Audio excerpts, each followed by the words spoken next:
Biasanya teman-teman memanggilnya Sihat. Dan hari ini mengapa saya memilih beliau? Karena beliau seorang yang inspiratif di kelas saya. Nah teman-teman, di video pembelajaran kita kali ini kami akan membahas tentang hak dan kewajiban warga negara.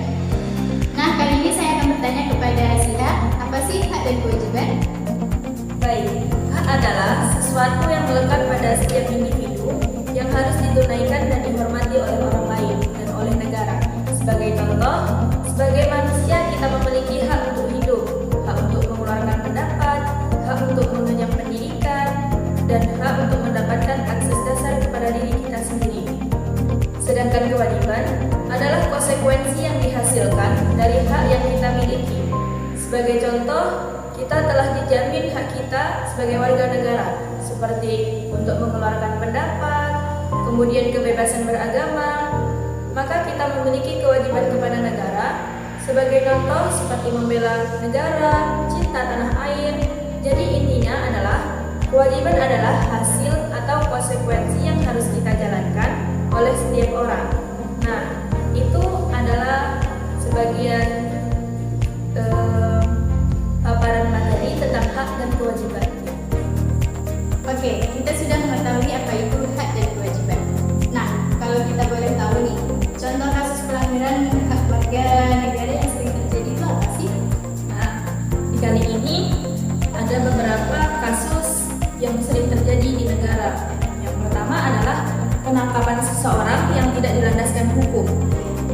Nah, ini terkait kasus pelanggaran hak warga negara yang sering terjadi adalah kurangnya optimalisasi penegakan hukum sehingga sering terjadi kasus salah tangkap orang atau perbedaan perlakuan oknum aparat penegak hukum terhadap para pelanggar hukum yang sering terjadi dengan dasar kekayaan, jabatan, dan sebagainya. Padahal nih, di pasal 27 ayat 1 Undang-Undang Dasar Negara Republik Indonesia tahun 1945 menyebutkan bahwa segala warga negara bersamaan pemerintah dan wajib menjunjung hukum dan pemerintah itu tanpa terkecuali. Nah, kemudian contoh selanjutnya adalah tindakan kekerasan oleh beberapa oknum mengatasnamakan agama. Nah, teman-teman, ini juga sering terjadi. Tindakan kekerasan masih sering terjadi di berbagai daerah. Bahkan, tidak sedikit yang mengatasnamakan kelompok agama untuk memicu terjadinya tindakan kekerasan. Beberapa kasus yang terjadi adalah pembakaran tempat ibadah, peperangan antara agama satu dan yang lainnya. Padahal, semua ini sudah diterangkan pada Undang-Undang Dasar 1945 pada pasal 29 ayat 2 yang menegaskan bahwa negara menjamin kemerdekaan tiap-tiap penduduk untuk memeluk agamanya masing-masing, beribadah menurut agamanya dan kepercayaannya itu. Kemudian nih, contoh yang terakhir, pendidikan yang tidak merata.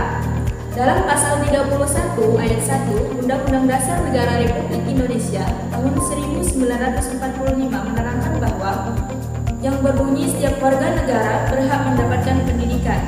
Sayangnya di Indonesia sendiri tidak semua anak mendapatkan pendidikan yang layak dan sesuai. Nah, itulah sebagian contoh yang sering terjadi di Indonesia. Oke, berarti di poin ketiga untuk soal pendidikan yang kita lihat, banyak warga negara Indonesia yang masih belum mendapatkan pendidikan secara merata. Apakah itu benar? Ya, itu memang benar.